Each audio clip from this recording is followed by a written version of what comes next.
Kolkata TV ডিজিটালে আপনাদের সকলকে স্বাগত। আপনাদের সঙ্গে রয়েছি আমি অঙ্কুর। শুক্রবার দিন গুজরাটের জামনগরে চলছিল আম আদমি পার্টির কর্মসূচির নাম গুজরাট জোড়ো। সেই কর্মসূচিতে বক্তব্য রাখছিলেন মঞ্চের ওপর গুজরাটের ভিসাভাদারের যিনি বিধায়ক গোপাল ইটালিয়া।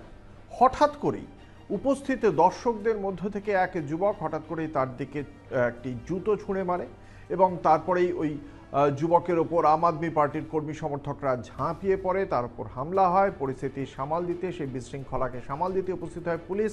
ওই আহত ব্যক্তিকে নিয়ে যাওয়া হয়েছে হাসপাতালে এবং সেই ঘটনার প্রেক্ষিতেই ভারতীয় জনতা পার্টির দিকে আঙুল তুলেছে আম আদমি পার্টির বিধায়ক, যার উপরেই হামলা চালানোর চেষ্টা করা হয়েছিল, জুতো ছুঁড়ে মারা হয়েছিল। ভিসাভাদারের বিধায়ক গোপাল ইটালিয়া তিনি স্পষ্ট ভাষায় বলেছেন যে ভারতীয় জনতা পার্টি চক্রান্ত করে এই জুতো ছুঁড়ে মারার কাজ করেছে, কারণ আম আদমি পার্টি যেভাবে কাজ করছে সেই কাজকে কোনোভাবেই রাজনৈতিকভাবে মোকাবিলা করতে পারছে না বিজেপি, সেজন্যই এই কাজ করেছে তারা।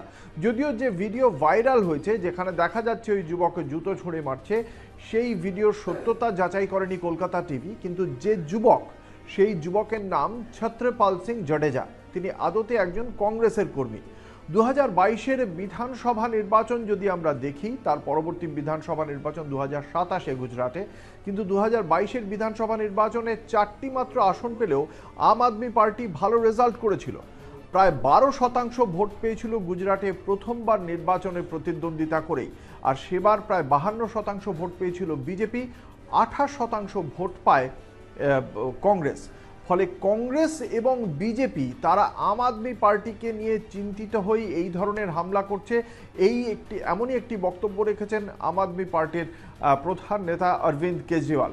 ফলে শেষ পর্যন্ত আম আদমি পার্টির ওপর এই হামলাটি করেছে কংগ্রেসের কর্মী, আম আদমি পার্টি আক্রমণ করছে বিজেপিকে। যদিও কংগ্রেস বা বিজেপি যাদের বিরুদ্ধে এই অভিযোগ, তাদের পক্ষ থেকে এখনো পর্যন্ত এই বিষয়ে কোনো প্রতিক্রিয়া পাওয়া যায়নি। দেখা যাক তারা কি প্রতিক্রিয়া দেয়।